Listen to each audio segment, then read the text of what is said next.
നൂറ്റാണ്ടുകൾക്ക് മുമ്പ് ഭൂമിയിലെ മനുഷ്യരുടെ ജീവിതം വളരെ മാറിത്തുടങ്ങി. അക്രമം, അനീതി, ദുഷ്ടത, ഭൂമിയൊട്ടാകെ പാപം നിറഞ്ഞു. മനുഷ്യർ ദൈവത്തെ മറന്നു.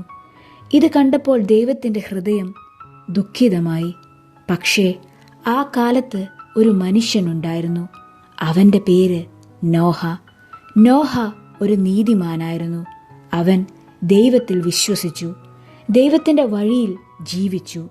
അതിനാൽ ദൈവം നോഹയോട് പറഞ്ഞു, ഭൂമിയിലെ മനുഷ്യരുടെ ദുഷ്ടത വളരെ കൂടുതലായി. അതുകൊണ്ട് ഒരു വലിയ പ്രളയം വരും. ഭൂമിയിലെ ജീവജാലങ്ങളെല്ലാം വെള്ളത്തിൽ നശിക്കും. പക്ഷെ നീയും നിന്റെ കുടുംബവും രക്ഷപ്പെടും. അതിനുശേഷം ദൈവം നോഹയോട് പറഞ്ഞു, ഒരു വലിയ പെട്ടകം നിർമ്മിക്കുക. പെട്ടകത്തിൻ്റെ അളവുകളും ദൈവം പറഞ്ഞു. 300 മുഴം നീളം, 50 മുഴം വീതി, 30 മുഴം ഉയരം, 3 നിലകളുള്ള ഒരു വലിയ മരപ്പെട്ടകം. നോഹ ദൈവത്തിൻ്റെ വാക്കനുസരിച്ച് പെട്ടകം നിർമ്മിക്കാൻ തുടങ്ങി. വർഷങ്ങളോളം അവനതിൽ ജോലി ചെയ്തു. ആകാശം തെളിഞ്ഞിരുന്നു. മഴയുടെ ഒരു അടയാളവുമില്ലായിരുന്നു. അതുകൊണ്ട് തന്നെ ജനങ്ങൾ നോഹയെ കണ്ട് പരിഹസിച്ചു. പക്ഷെ നോഹ തൻ്റെ വിശ്വാസം വിട്ടുകളഞ്ഞില്ല. അവസാനം പെട്ടകം തയ്യാറായി. അപ്പോൾ ദൈവം നോഹയോട് പറഞ്ഞു, നിന്റെ കുടുംബത്തെയും ഓരോ ജീവജാലങ്ങളുടെയും ആൺ പെൺ ജോഡികളെയും പെട്ടകത്തിനുള്ളിൽ കൊണ്ടുവരൂ. നോഹയും അവൻ്റെ ഭാര്യയും അവൻ്റെ 3 പുത്രന്മാർ ഷേം, ഹാം, യാഫത്ത്, അവരുടെ ഭാര്യമാരും, അങ്ങനെ ആകെ 8 പേർ.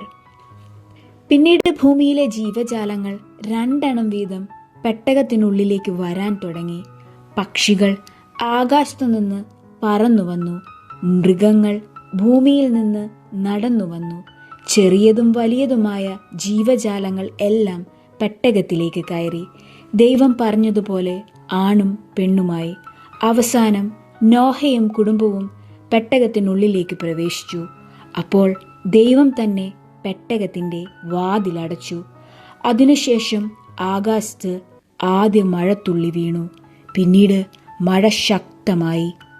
40 പകലും 40 രാത്രികളും മഴ പെയ്തു. വെള്ളം ഉയർന്നു. നദികളും സമുദ്രങ്ങളും നിറഞ്ഞൊഴുകി.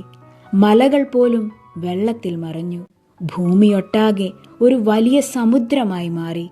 പക്ഷേ നോഹയുടെ പെട്ടകം വെള്ളത്തിന്മേൽ പൊങ്ങി നിന്നു. വെള്ളം 150 ദിവസം ഭൂമിയിൽ നിലനിന്നു. അവസാനം പെട്ടകം അറാറാത്ത് മലയിൽ നിർത്തപ്പെട്ടു. വെള്ളം മെല്ലെ കുറയാൻ തുടങ്ങി.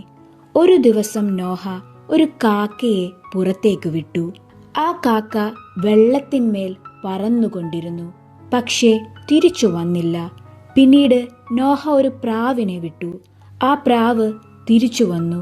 കാരണം ഭൂമി ഇപ്പോഴും വെള്ളത്തിലായിരുന്നു. കുറച്ചു ദിവസങ്ങൾക്ക് ശേഷം നോഹ വീണ്ടും പ്രാവിനെ അയച്ചു. ഈ തവണ ആ പ്രാവ് ഒരു ഒലിവില കൊണ്ട് തിരിച്ചു വന്നു. അപ്പോൾ നോഹ മനസ്സിലാക്കി, ഭൂമി വീണ്ടും വരണ്ടു തുടങ്ങുന്നു.